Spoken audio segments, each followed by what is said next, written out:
Alors, bonsoir et bienvenue à cette formation sur le thème Aider le prospect à devenir client. C'est le chapitre 5 de notre programme Chemin de réussite durable. Aider le prospect à devenir client. Vous avez recruté, vous avez pris un contact, vous avez invité la personne et la personne a suivi votre exposition, a jeté un coup d'œil, a visualisé votre matériel, vous l'avez suivi jusque-là, vous avez fait en sorte qu'il puisse parcourir l'élément que vous lui avez demandé de parcourir. Vous savez que ça ne s'arrêtera pas là. Vous avez signé ce contrat avec lui. Rappelez-vous, le suivi, c'est de faire ce qu'on a prévu de faire quand on l'a fait et quand on a prévu de le faire. Donc, suivre quelqu'un, c'est juste tenir sa promesse. Parce qu'au cours des premiers entretiens, quand on a fait un entretien, on a pris un rendez-vous pour un autre. Et vous remarquerez que le suivi ne s'arrêtera jamais. Parce que vous allez suivre le prospect jusqu'à ce qu'il devienne un client. Vous allez suivre le client jusqu'à ce qu'il devienne un distributeur. Vous allez suivre le distributeur pour qu'il devienne actif, pour qu'il devienne productif, pour qu'il se duplique. Vous allez le suivre jusqu'à ce qu'il soit manager. Et là, vous savez que vous venez de créer à peine votre entreprise. Quand votre distributeur est devenu manager, c'est maintenant que commence le vrai travail. Parce qu'on vient à Forever en réalité pour aller chercher le challenge. On vient à Forever parce qu'on s'est rendu compte qu'il n'y a aucun autre modèle qui nous permette d'organiser notre vie sur tous les plaisirs qui nous étaient promis depuis qu'on était enfant. Voyager avec des amis, se retrouver fréquemment dans des cercles de gens qui font les mêmes choses. Ce n'est pas cette magie qu'aujourd'hui, à 14 heures, du Bénin, 13 heures, temps universel, Florent Deschartres, qui est à Douala, Ezi Marcel, qui est à Cotonou, Raoul Angelo, il est actuellement à Cotonou aussi. On peut se rencontrer. Talari, la reine du désert, a quitté son désert. Je ne sais même pas s'il est actuellement à Niamey ou à Kiola. Clémence, Labia, tout ce beau monde-là peuvent se connecter à nous. Je sais que Sandrine est à Douala. Non, à Yaoundé, avec Albertine. Grâce à cette promesse que Frère nous a faite, cette vision, on peut connecter tant de gens au même moment. Vous ne pouvez pas imaginer le plaisir que nous ressentons à nous retrouver ensemble. Et tout ça ne serait pas intéressant si tout le monde n'avait pas le sourire, si tout le monde n'allait pas chercher son chèque de Chairman Bonus. Et quand on a cherché le chèque de Chairman Bonus, quand on a suffisamment d'argent qu'on ne sait même pas ce qu'il faut en faire, qu'est-ce qu'on fait? On passe notre temps à organiser la jeunesse. Ailleurs, si c'est dans un emploi où vous avez fait ça, lorsque vous allez à la retraite, les gens ne veulent pas savoir quelle expérience vous avez. Ils ne veulent même plus vous voir. Ils sont pressés de vous éjecter de votre fauteuil. Certains vous mettront au garage rapidement. Et quand les gens vont à la retraite, qu'est-ce qu'ils font? Ils sont obligés d'aller créer eux-mêmes leurs associations. Si ce n'est pas dans la famille, où ils vont créer des petits groupes pour avoir un nom en politique, c'est à l'église qu'ils vont s'imposer comme étant responsables pour se sentir utiles. Alors qu'à Forever, vous allez où? Vous allez au GLT pour continuer à organiser le monde, pour continuer à impacter le monde. Croyez-moi, vous avez beau être le plus sage de votre église, si vous n'avez aucun moyen, les gens qui décident vont toujours continuer à servir les forces auxquelles ils ont fait allégeance. Pourquoi ne pas donc grandir, aller au GLT, au exécutif GLT et prendre le pouvoir laissé? Pourquoi ne pas grandir déjà et commencer par créer des entreprises pour impacter les vies des jeunes? Vous savez, un employeur qui traite ses employés comme de vrais hommes crée un réseau de personnes qui vont prendre plus tard le relais et reproduire ce qu'on a mis dans leur tête. Pour changer le monde, ce n'est pas bavardant. Ceux qui bavardent vont jouer aussi leur rôle. Je ne crois pas que si tout le monde bavardait, on va pouvoir changer le monde. Il faut qu'il y ait des gens qui se taisent et qui agissent en silence, mais de façon professionnelle pour construire. C'est ce que Forever nous permet de faire. C'est donc votre job de guider le prospect à la prise de décision. La clé du succès dans cette sphère est une combinaison de deux aptitudes. Avoir une bonne posture et poser de bonnes questions. Est-ce que vous avez noté? La clé du succès dans notre business, dans l'accompagnement, c'est avoir une bonne posture et poser de bonnes questions. Vous allez remarquer que les principes que nous étudions ces derniers temps sont pratiquement les outils pour faire l'activité, la portion que nous développons. Bonne posture, c'est la façon dont vous vous comportez. Vos mots et attitudes aideront votre prospect à être plus confiant ou ne pas l'être. Il ne s'agit pas non plus de caresser les gens dans le sens du poil. Il ne s'agit pas de faire croire aux gens qu'ils vont faire des performances extraordinaires alors qu'ils transportent un cortège de mauvais comportements, ce que j'appelle le cortège de la pauvreté, le cortège de la médiocrité. Des gens peuvent être excellents, mais ayant baigné pendant longtemps dans un milieu où on fait la culture, la promotion de la médiocrité, ces gens vont garder ces idées-là en tête. Rappelez-vous, l'aigle qui est né au poulailler et qui a grandi et qui est mort poussin ou poulet parce qu'il ne s'est jamais vu dans la peau d'un aigle. À mes débuts, j'étais très émotionnellement attaché à l'issue de mes entretiens. À cause du manque de résultats et sans même m'en rendre compte, j'ai commencé à être convaincu que les gens ne seront pas intéressés.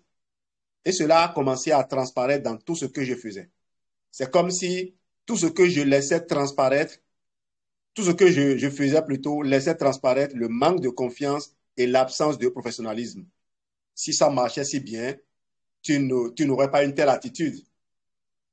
Quand les gens sont riches, quand ils sont vraiment riches, lorsqu'on leur dit, monsieur, vous êtes con, ils sourient parce qu'ils savent que celui qui va jusqu'à dire à son aîné ou à son vis-à-vis qu'il est con n'est plus maître de lui-même. Il faut être un peu fou, il faut perdre un peu le contrôle de soi-même pour chercher à indisposer les autres, pour chercher à égratigner, à blesser les autres. J'étais presque tout le temps mal préparé, je ne m'appliquais pas et je n'avais même pas les outils de démarrage. Au lieu de poser des questions et d'écouter attentivement les réponses, je me contentais de parler. Pour changer, j'ai décidé de suivre à la lettre ce que font les professionnels. J'ai regardé ce qu'ils font et commencé à les copier. J'ai interviewé les meilleurs pour déterminer ce qu'ils font différemment. Voici ce que j'ai retenu. 1. Les pros sont émotionnellement détachés du résultat. Les pros sont émotionnellement détachés du résultat. 3 et 2. Ils sont vraiment assumés dans leur approche. Ils espèrent que la personne va acheter les produits parce qu'ils sont convaincus que cela leur fera beaucoup de bien pour leur santé et celui et celle de leurs proches. Ils sont surpris quand les gens n'achètent pas. Au mieux, ils savent que les gens qui n'achètent pas sont réellement fauchés. Et ils remercient donc Dieu de lui avoir ouvert à temps les yeux. Pourquoi je dis que les gens sont fauchés? Je ne sais pas si vous vous en êtes rendu compte. Imaginez que j'ai besoin d'un outil. J'ai besoin d'un appareil, d'un outil de travail. et j'achète l'outil et il se fait que cet outil ne marche pas, ne fonctionne pas. Qu'est-ce que je fais? Si j'ai les moyens, en attendant de me faire remplacer, si je dois il m'a été offert la possibilité de me faire remplacer parce que moi, je dois démarrer mon activité, je peux être amené à en acheter un autre. Je peux me rendre compte aussi que dans cette transaction, j'ai été un peu floué. Mais plutôt que de m'attaquer à la personne qui m'a floué pour me donner, me vendre, me fourguer un appareil défectueux, je vais désormais apprendre de mes erreurs et je ferai attention lorsque je ferai la prochaine commande. J'ai suivi un coach, je vais l'appeler coach béninois, qui est dans l'imprimerie, qui dit avoir fait une commande d'un appareil qui lui coûtait, je crois, plus de 5 millions, plus de 10 millions, je ne sais plus, je dis peut-être de n'importe quoi. Mais l'appareil ne marchait pas, n'a pas marché. Qu'est-ce qu'il a fait? Il a dû en commander un autre. Il a perdu comme ça 5 ou 10 millions en fonction de ce qu'il a investi dans le premier appareil. Je parle bien de frais s'impose. Donc vous voyez, c'est l'esprit qu'il faut voir. Et pourtant, on est dans un environnement africain où les gens ont du mal à trouver à manger.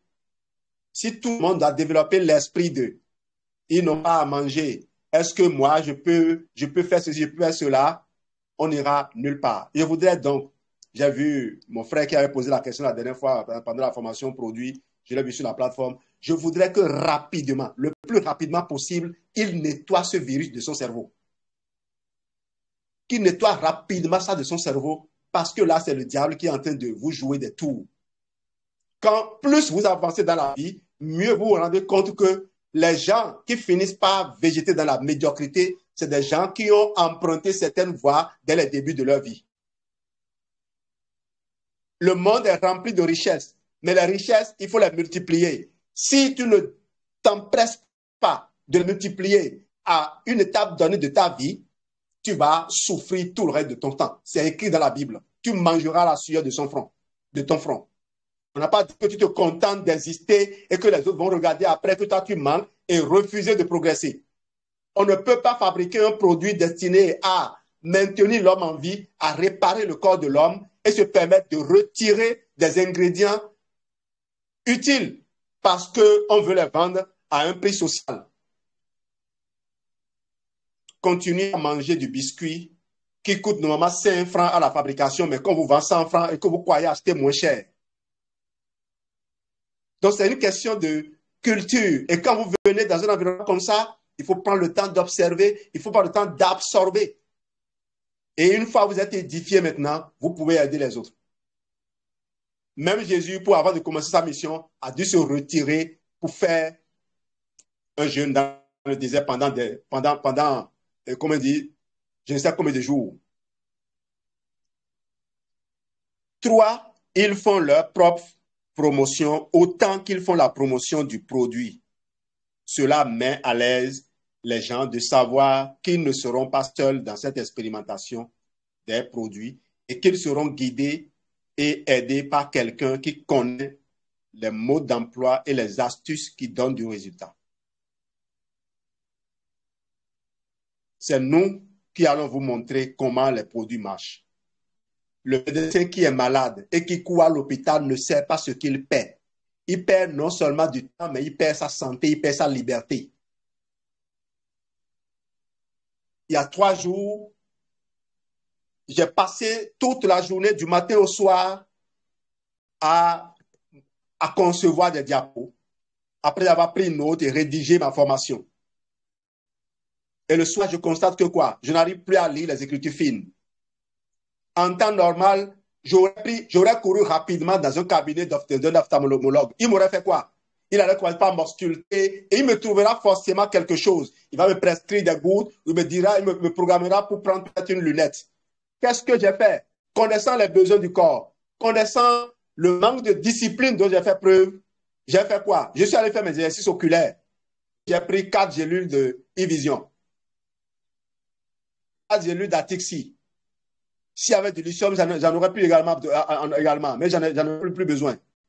Aujourd'hui, Je ne sais plus si j'ai connu ce problème-là par le passé. Il n'y a personne qui a porté des verres et qui a récupéré ses yeux. Jamais. On croit que le corps, étant jeune, va permettre aux gens de récupérer, de se régénérer et que les gens vont abandonner les verres. Combien de personnes connaissez-vous qui ont commencé à porter les verres, qui ont laissé? À la limite, aujourd'hui, on forme l'ophtalmo pour qu'il établisse un plan, un programme, je vais dire, quelque chose qui va faire peut-être rire, un programme d'enrichissement sur la base des gens qui viennent à lui, un programme de fidélisation. Vous imaginez, on veut fidéliser les malades. Et au même moment, on dit, n'allez pas acheter ces produits, on devient dépendant. Quelle dépendance? On dit que ton corps est fait de cellules qui réclament de la nourriture. Donne-lui de la nourriture de qualité et tu vivras longtemps. Après avoir travaillé sur la santé du cerveau, je me suis senti un peu libéré. Je me rends compte que certaines personnes que je vois raisonner, agir de certaine façon, ça ne dépend pas d'eux. Il faut aller changer leur repas. Je crois que vous avez compris ça aussi. Allez changer le régime alimentaire des gens. Excusez-moi beaucoup. Excusez-moi beaucoup. Excusez-moi beaucoup. Si vous êtes obèse, sachez que votre ventre manque de bonnes batteries et que les batteries qui vous amènent à aimer le biscuit, à aimer le chocolat, tout le temps, ces batteries ne sont pas des batteries amies. Il faut aller les enlever, il faut aller les changer. Voilà ce que les scientifiques ont démontré la dernière fois. Et je crois que maintenant, on est au même niveau d'information. On peut vous dire, va te faire soigner. L'obésité est une maladie.